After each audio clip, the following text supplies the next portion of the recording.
Crawling করতে করতে একটা পর্যায়ে টিপ অফ দ্য মাউন্টেনে চলে যায়, যেখানে বরফ আর বরফ। ওরাও বাঁচতে পারে না, বরফ এসে ওদেরকে আটকায় ফেলে, ওরা মরে যায়। পরের বছর যখন বরফ গলে যায়, ওদের ডেড বডিটা বের হয়, আর ওই ডেড বডির মধ্যে এক ধরনের মাশরুম জন্মে, যে মাশরুমটার নাম হচ্ছে কর্ডিসেপস। এর পার্টলি ভেজিটেবল প্রোটিন, পার্টলি উদ্ভিদ অ্যানিমাল প্রোটিন, মানে পোকার থেকে যেটা পাচ্ছে অ্যানিমাল প্রোটিন এবং ভেজিটেবল দুইটার কম্বিনেশন। প্রকৃতিতে আর কোনো কম্বিনেশন এরকম নাই, সব প্রোটিন আলাদা আলাদা, animal protein animal, vegetable protein vegetable, but কর্ডিসেপসের মধ্যে কম্বিনেশন ইন ন্যাচারালি কম্বাইন্ড, প্রাকৃতিকভাবে কম্বাইন্ড, আপনি জোর করে নিলাম নাই যে আলু দিয়ে মাংস রান্না করছে এরকম না, এটা প্রাকৃতিকভাবে হয়েছে। যার জন্য এইটা আমাদের প্রাকৃতিক টিস্যুকে রিপেয়ারের কাজ করে। কোন কোন টিস্যু হচ্ছে ব্রেন টিস্যুকে রিপেয়ার কাজ করে, লাংস টিস্যুকে রিপেয়ারের কাজ করে, হার্ট টিস্যুকে রিপেয়ারের কাজ করে, লিভার টিস্যুকে রিপেয়ারের কাজ করে। যখন আমার রিপেয়ারিং এর দরকার হয় তখন কর্ডিসেপসের দরকার।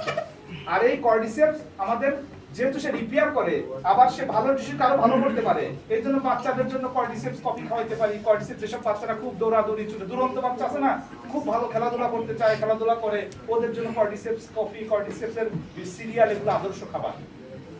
আমরা এই বাচ্চাগুলোকে এই খাবারগুলো দিতে পারি।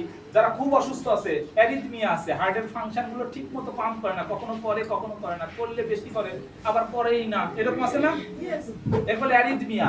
এই অ্যারিথমিয়াকে ঠিক করতে পারে কর্ডিসেপস কফি। আপনি খাওয়ান কর্ডিসেপস। এখন আমাদের এই পাউডার আছে এখানে, খুব মজার ব্যাপার, যে কোনো কাভারিং কিচ্ছু দেওয়া নাই, ফ্রেশ কর্ডিসেপস। আমি একটু কর্ডিসেপস দিয়ে একটু কুসুম গরম পানিতে খাবো, ইনস্ট্যান্ট শ্বাসকষ্ট থাকলে দেখবেন ইনস্ট্যান্ট কমে যাবে। মানে আপনি স্টেরয়েড দিয়ে ইনহেলার না, ওগুলো বাদ দিয়ে আপনি কি করেন, কর্ডিসেপস একটু কুসুম গরম পানির মধ্যে একটু পাউডার গুলিয়ে খাওয়ান, দেখবেন শ্বাসকষ্ট কমে গেছে ইনস্ট্যান্ট। বলে একে বলা হয় ভেজিটেবল স্টেরয়েড। স্টেরয়েড কি কাজ করে, তাড়াতাড়ি কাজ করে। ওই স্টেরয়েড তো কেমিক্যাল স্টেরয়েড, ওরা আপনার ভাইটালিটি নষ্ট করে দিবে, বাট এটা কি করবে, আপনার ভাইটালিটিকে বাড়ায় দিবে এবং আপনার শ্বাসকষ্ট কমায় দিবে। আপনার নট অনলি শ্বাসকষ্ট কমানোর জন্য খাইলাম, দেখুন হার্টেরও ভালো লাগে, আবার কিডনিরও ভালো লাগে, ক্রিয়েটিনিন লেভেল আগে যা ছিল তার চেয়ে কমে গিয়েছে। মানে মিরাকেলের চেয়ে মিরাকেল এই খাবারগুলো, যেগুলো আমাদের আলহামদুলিল্লাহ আমাদের অফিসে এখন অ্যাভেলেবল। এবং এখানে আমরা এটা মানে সুস্থ মানুষও খাইতে পারি, অসুস্থরাও। সুস্থ মানুষটা খাবো টু প্রিভেন্ট দ্য ডিজিজ, রোগ প্রতিরোধ করার জন্য খাবো। কারণ আমি হচ্ছে সবচেয়ে ভালো ব্যক্তি যে অসুস্থতার সামনে দাঁড়ায় আছি। আমার সামনের স্টেপটা হচ্ছে অসুস্থতা, তাই তো? তাইলে আজকের যে সুস্থ ব্যক্তি, তার বেশি দরকার অসুস্থ না হওয়ার জন্য। এই খাবারগুলো কি অসুস্থ লোকের যা দরকার, বলছে সুস্থ লোকের আরো বেশি দরকার, সেজন্য অসুস্থ না হয়।